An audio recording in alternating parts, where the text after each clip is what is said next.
Moko kuom rowere mawuok e sub-county mar Rarieda noyuoro romo mar ndalo 2 manobagi e bwo chenro mar geto jiwo rowere kendo chiwo puonj e wi yedhe mamero ji.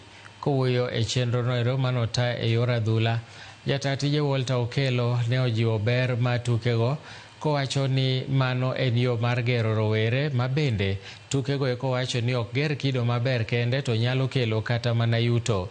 Jatelono manoten kod jotelo maduong' e chenrono Eric Langi bende nokwayo jotelo mamoko mondo onyuak lwedo e tiego rowere mag rowere ka gimedo ni giseneno lokruok maduong' e kind rowere ma gisebedo ka gitiego. Nyotugo maber e mchuano manye dhi mbele miluongo ni CHAN. Kata obedo ni nye ok wabedo gi hawi maber mondo wadhi e semis, to nyithindwa notugo maber kabisa.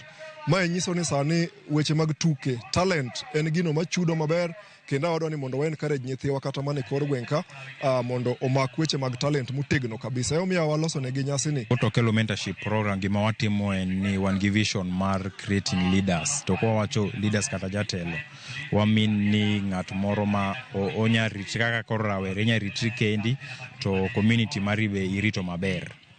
To koro wan gi programs adek under the mentorship program. Achiel kuom giluongo ni awakening. To awakening kae enena mana yaw pach rawera. Anyalo wacho ni tournament ma Walter Okello konyowa kaka vijana, at least kochopo godhiambo wabire training, watrain kwa ngeni wadhi ko tournament, kwa train kwa ngeni training tu maonge game. Angeni kae ntiere kata scouts moko mobiro manyalo scout talents, young talents.